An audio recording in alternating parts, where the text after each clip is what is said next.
பருப்பு ரசம் வைக்க போகிறேன். தேவையான அளவுக்கு பருப்பு, ஒரு கரண்டி பருப்பு போட்டுக்கிட்டேன். 2 தக்காளி போட்டுக்கிட்டேன். நல்லா கழுவி அதில் கொஞ்சம் மஞ்சத்தூள், கொஞ்சம் பெருங்காயத்தூள் போட்டு விசில் விடுவோம். ஃபஸ்ட்டு ரசத்துக்கு வறுத்து கொஞ்சம் மிளகு, சீரகம், கொஞ்சம் துவரம்பருப்பு, ஒரு காஞ்ச மிளகா, 2 ஸ்பூன் மிளகு, சின்ன ஸ்பூன் அளவு பூண்டு எல்லாம் பொடிஞ்சு வச்சுருக்கிறேன். ரசத்துக்கு இங்கே பாருங்கள் பொடிஞ்சிட்டேன். இங்கே வந்தோடனே அப்படியே மயிற்சி வேண்டியதுதான்.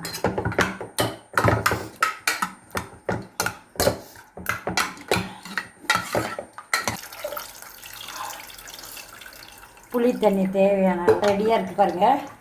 இப்போ நம்ம அரைச்சி வச்சதையும் தூளை போடுறோம்.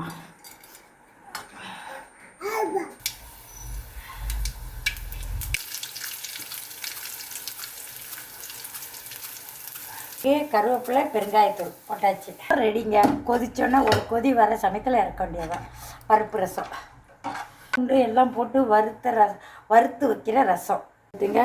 மல்லித்தழையை போட்டு இறக்க போகிறோம்.